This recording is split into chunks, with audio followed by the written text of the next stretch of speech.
This case is bigger than a hate crime. What human being could do what happened to Sam? Count 1 charges each and every one of these 7 defendants with murder in the first degree. This is New York's most significant and serious charge, and it carries with it the possibility of a sentence of life without parole. It specifically requires that we prove that all 7 defendants tortured Sam Nordquist and that they did so because they enjoyed it. Sam was confined. He was forced to kneel and stand against a wall. He was physically assaulted. He was sexually assaulted. He was prevented from using his phone. He was denied proper nutrition and hydration. He was fed feces. He was forced to drink urine and chew spit. They physically restrained him. They forced him to obey their commands, treating him like a dog. They covered his face with towels and shirts and fabric. They used duct tape, and they poured bleach on him. There have been a number of questions throughout the prosecution and investigation in this case as to whether or not this constitutes a hate crime. I'm here to tell you today that we charge the highest count that is available under New York state law, and this case is bigger than a hate crime. A hate crime would make this charge about Sam's gender or about Sam's race, and it's so much bigger. To limit us to a hate crime would be an injustice to Sam. Sam was beaten, assaulted, sexually abused, starved, held captive, and we cannot make sense of that. We cannot put that on his gender, and we cannot put that on his race.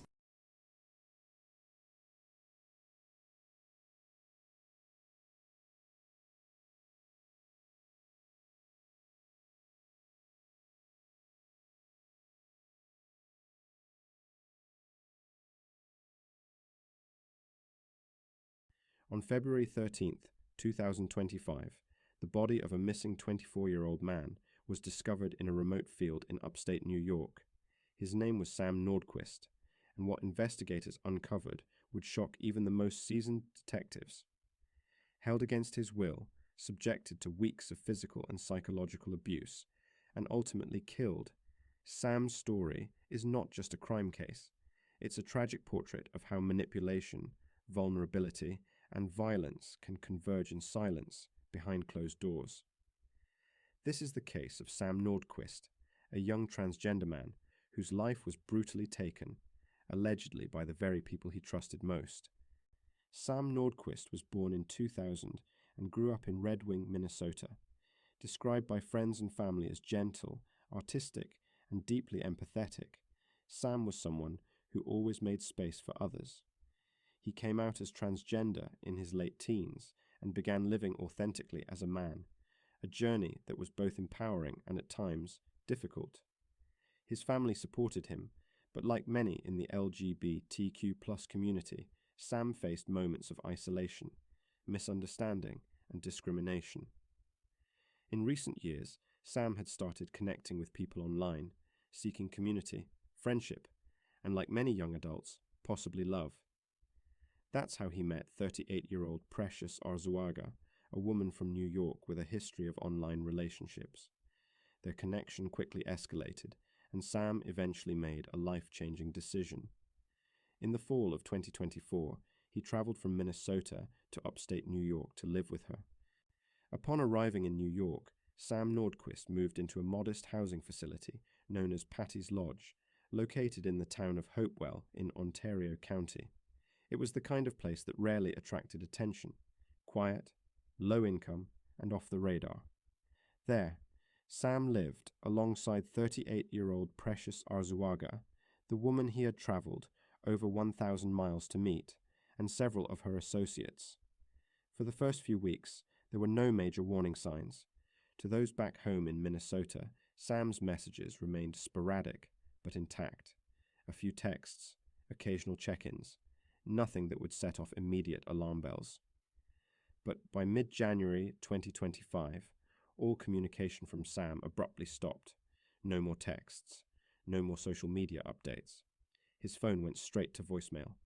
For his family, this sudden silence was deeply out of character. Sam had always stayed in touch, even during difficult times. His mother and close relatives began calling, messaging, reaching out through social media. Days passed with no reply. As the silence stretched on, concern turned to fear. By February 9th, after nearly a month with no word, They reported Sam missing to local authorities in Minnesota, who in turn contacted law enforcement in New York.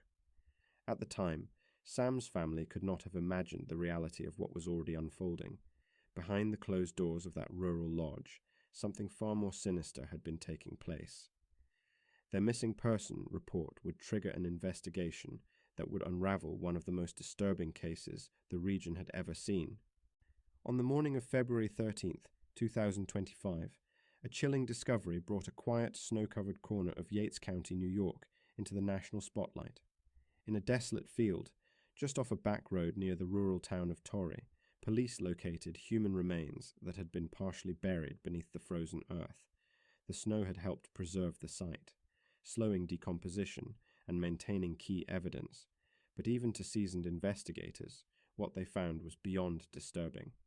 The body was that of 24-year-old Sam Nordquist, missing since mid-January. His remains bore the unmistakable signs of prolonged and systematic abuse.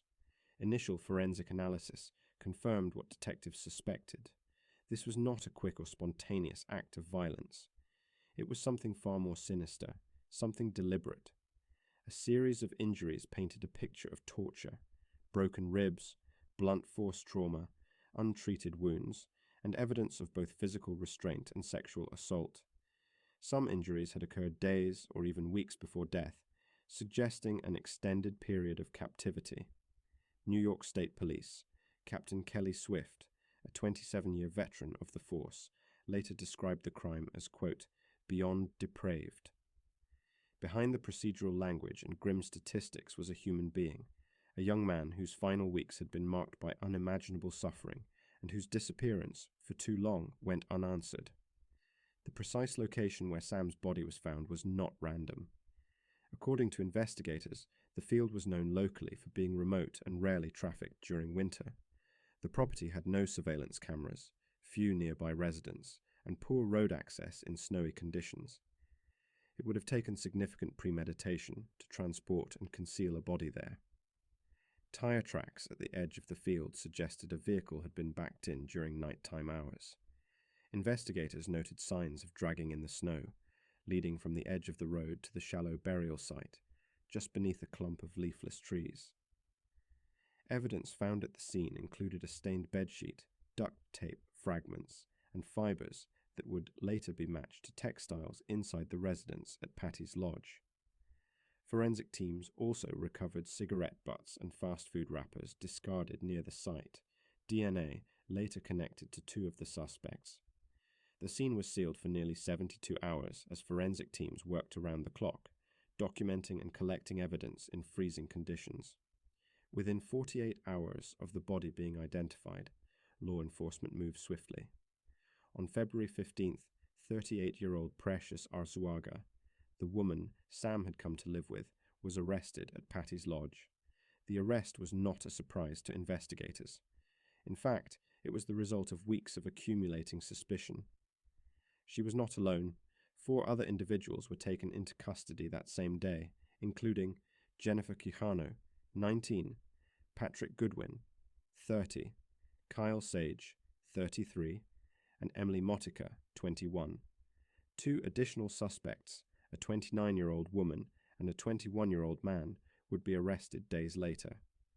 All 7 would eventually face charges of second-degree murder under the legal standard of depraved indifference to human life, a charge reserved for actions so reckless and cruel that they reflect a complete disregard for whether the victim lives or dies.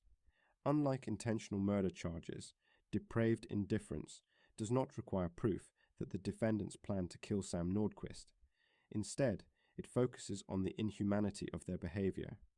The New York Penal Code defines it as conduct that is so wanton, so deficient in a moral sense, and so devoid of regard for the life or lives of others that it merits punishment equivalent to murder. Prosecutors allege that the group not only imprisoned and abused Sam over an extended period, but also failed to seek help or render aid even as his physical condition visibly deteriorated. Instead, they are accused of covering up his death, hiding his body, and attempting to erase digital traces that could connect them to the crime. In this case, Prosecutors say the evidence speaks for itself. Multiple witnesses, physical injuries, and incriminating digital messages. As police delved deeper into the investigation, a disturbing pattern began to emerge from phone records, text messages, and social media accounts. Sam's final digital communications were erratic and unlike his usual tone. Some messages, allegedly sent from Sam's phone, appeared to be written by someone else. Investigators believe that during his captivity, Sam may have been forced to send misleading updates to reassure his family or mask his situation. In one text, sent in mid-January, he wrote simply, "I'm fine, don't worry," but family members later testified that the message lacked Sam's normal punctuation, emojis, or manner of writing. Search history from devices found at the home included phrases such as, "How long does it take for bruises to go away?" "How to clear texts from someone else's phone," and "missing person New York laws." These digital breadcrumbs painted a picture of an escalating crisis and an attempt to cover it up.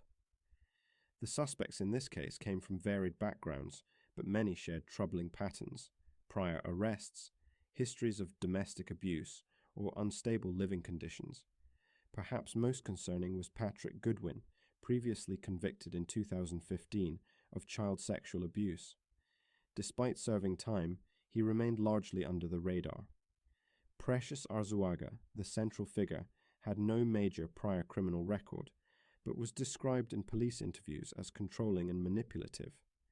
Former acquaintances told investigators she had a pattern of forming emotionally intense relationships quickly, often with vulnerable individuals. According to statements from other residents at Patty's Lodge, the environment inside the home was chaotic, drug use was common, conflicts were frequent, and over time, the group dynamic began to resemble a power hierarchy, with Sam at the bottom. Patty's Lodge is not a single-family home, but rather a low-cost lodging facility with shared living spaces, often used as transitional housing.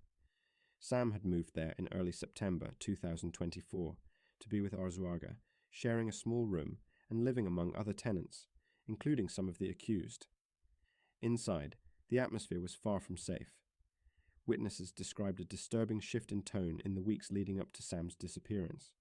Loud arguments, sounds of crying. One neighbor recalled hearing what they believed to be someone begging for help, but dismissed it, unsure of what they were actually hearing.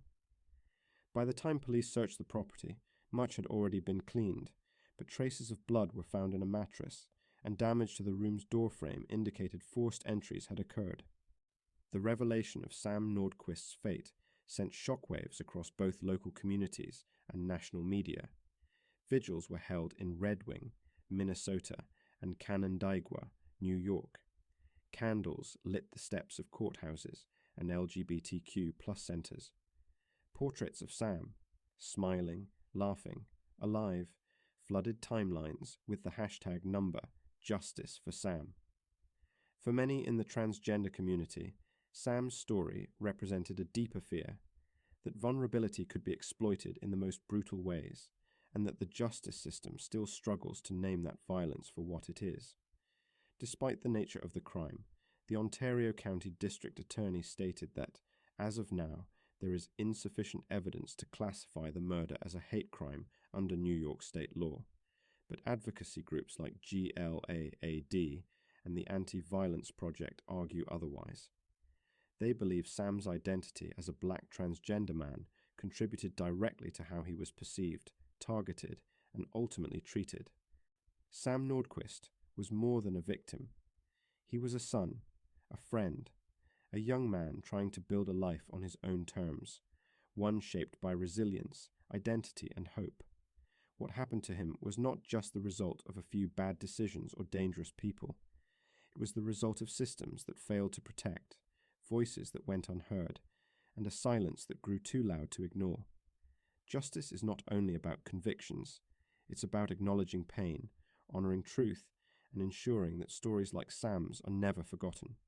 Because until we care enough to act, until we see people like Sam fully and without conditions, the cycle doesn't end.